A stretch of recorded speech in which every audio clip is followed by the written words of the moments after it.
ശബരിമല സ്വർണ്ണക്കൊള്ളയിൽ പ്രതിപട്ടികയിലെ ദേവസ്വം ഉദ്യോഗസ്ഥരെ തൊടാതെ പ്രത്യേക അന്വേഷണ സംഘം.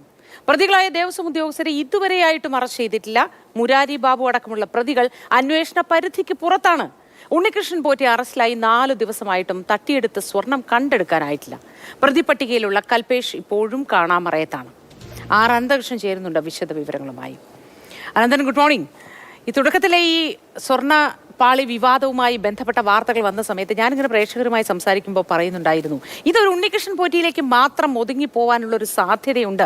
പക്ഷേ പ്രത്യേക അന്വേഷണ സംഘം അതിൽ ഒതുങ്ങി നിൽക്കാതെ മുന്നോട്ട് പോയാൽ വളരെ നന്നായിരുന്നു എന്ന്. ഇത് ഏകദേശം അതിലേക്കൊക്കെ തന്നെ വന്നടുക്കുന്നു എന്ന് തോന്നുന്നു. ഒടുവിൽ ഉണ്ണികൃഷ്ണൻ പോറ്റി എന്ന ഒരാളിൽ മാത്രം കാര്യങ്ങൾ, എന്നിട്ടും വ്യക്തതയിലേക്ക് വരാനും കഴിയുന്നില്ല അല്ലേ? വിശദവിവരങ്ങൾ എന്തൊക്കെ? മോത്തി, ശബരിമല സ്വർണ്ണക്കൊള്ള കേസുമായി ബന്ധപ്പെട്ട് 2 കേസുകളാണ് SIT രജിസ്റ്റർ ചെയ്തത്. അതിൽ ആദ്യത്തെ കേസ് ഈ ദ്വാരപാലക ശില്പങ്ങളിലെ പാളികൾ തട്ടിയെടുത്തതുമായി ബന്ധപ്പെട്ടാണ്. ആ കേസിലെ 1-ാം പ്രതിയാണ് ഉണ്ണികൃഷ്ണൻ പോറ്റി. മറ്റു പ്രതികൾ ദേവസ്വം ബോർഡ് ഉദ്യോഗസ്ഥരാണ്.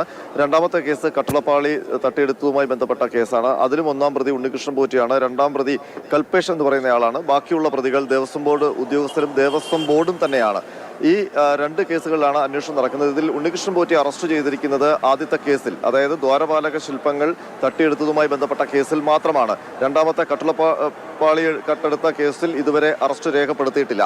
അപ്പോൾ ഈ ഉണ്ണികൃഷ്ണൻ പോറ്റിയെ അറസ്റ്റ് ചെയ്തപ്പോൾ SITയുടെ കസ്റ്റഡിയിൽ വന്നിട്ട് ഇപ്പോൾ 4ാമത്തെ ദിവസം എത്തി നിൽക്കുകയാണ്. ഇതുവരെ ആ തട്ടിയെടുത്ത സ്വർണം എവിടെ, അത് വീണ്ടെടുക്കാൻ SITക്ക് ഇതുവരെ കഴിഞ്ഞിട്ടില്ല.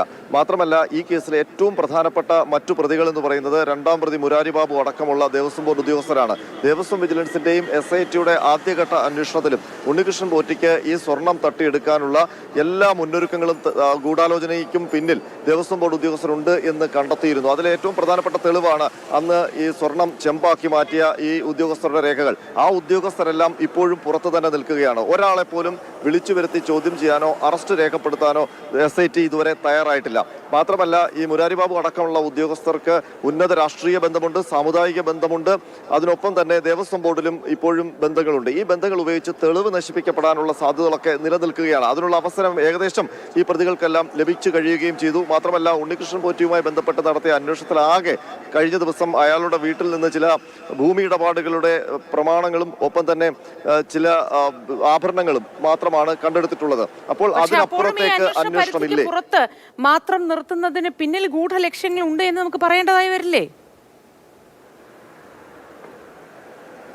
തീർച്ചയായിട്ടും മോത്തി, കാരണം 2019 ദേവസ്വം ബോർഡ് അടക്കം, അന്നത്തെ ദേവസ്വം ബോർഡ് പ്രസിഡന്റ് പത്മകുമാർ അടക്കം ആരോപണ നിഴലിലാണ്. അവരടക്കം പ്രതിപട്ടികയിൽ വന്നിട്ടുമുണ്ട്. അപ്പോൾ ദേവസ്വം ബോർഡ് ഉദ്യോഗസ്ഥരിലേക്ക് അന്വേഷണം വഴിമാറിയാൽ അവരിലേക്ക് കൂടി അന്വേഷണം പോകും. അവിടെയാണ് സംശയം ഉണ്ടാകുന്നത്. അപ്പോൾ അതിനും മുകളിലേക്ക് അന്വേഷണം പോകുമോ, അല്ല അതിലേക്ക് പോകാതെ പരമാവധി ഉണ്ണികൃഷ്ണൻ പോറ്റിയിൽ തന്നെ നിർത്തുകയാണോ അന്വേഷണം എന്നുള്ള സംശയമാണ് ഉയരുന്നത്. ഇതിനൊപ്പം തന്നെ ഉണ്ണികൃഷ്ണൻ പോറ്റിക്ക് ദേവസ്വം ബോർഡിന് പുറത്ത് ഗൂഢാലോചനയുമായി ബന്ധമുള്ള ഒരുപാട് പേരുടെ പേരുകൾ ഇതിനകം തന്നെ 2 അന്വേഷണ ഏജൻസികളും കണ്ടെത്തിയിട്ടുണ്ട്.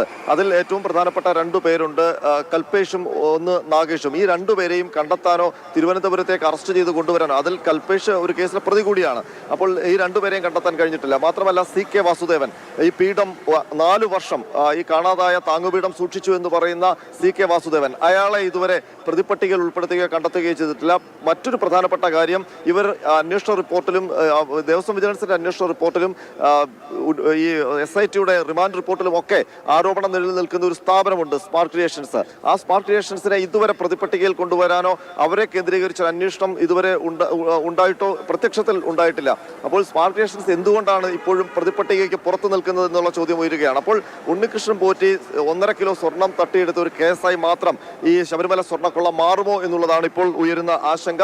മാത്രമല്ല, ഈ ഇത്രയും പ്രധാനപ്പെട്ട ഒരു കേസിൽ 2 FIR ഇട്ടിട്ടും 2ാമത്തെ FIRൽ ഒരു നടപടിയും ഇതുവരെ ഉണ്ടായിട്ടില്ല. അതിൽ ഒരു പ്രതിയുടെയും അറസ്റ്റ് രേഖപ്പെടുത്തപ്പെടുന്നില്ല. അതിലാണ് ദേവസ്വം ബോർഡ് അടക്കം പ്രതികളായിട്ടുള്ളത്. അപ്പോൾ എന്താണ് ഇതിൽ സംഭവിക്കുന്നത്? ഉന്നത തലങ്ങളെ തൊടാതെ ഉണ്ണികൃഷ്ണൻ പോറ്റിയെ മാത്രം അറസ്റ്റ് ചെയ്ത് ഉണ്ണികൃഷ്ണൻ പോറ്റി സ്വർണം തട്ടിയെടുത്ത് ഉണ്ണികൃഷ്ണൻ പോറ്റിയുടെ വീട്ടിലിരിക്കുന്ന പ്രമാണങ്ങളും ആഭരണങ്ങളും കണ്ടെടുത്ത് ഇതെല്ലാം ആ തട്ടിയെടുത്ത സ്വർണം കൊണ്ടുണ്ടാക്കിയതാണ് എന്ന് പറഞ്ഞ്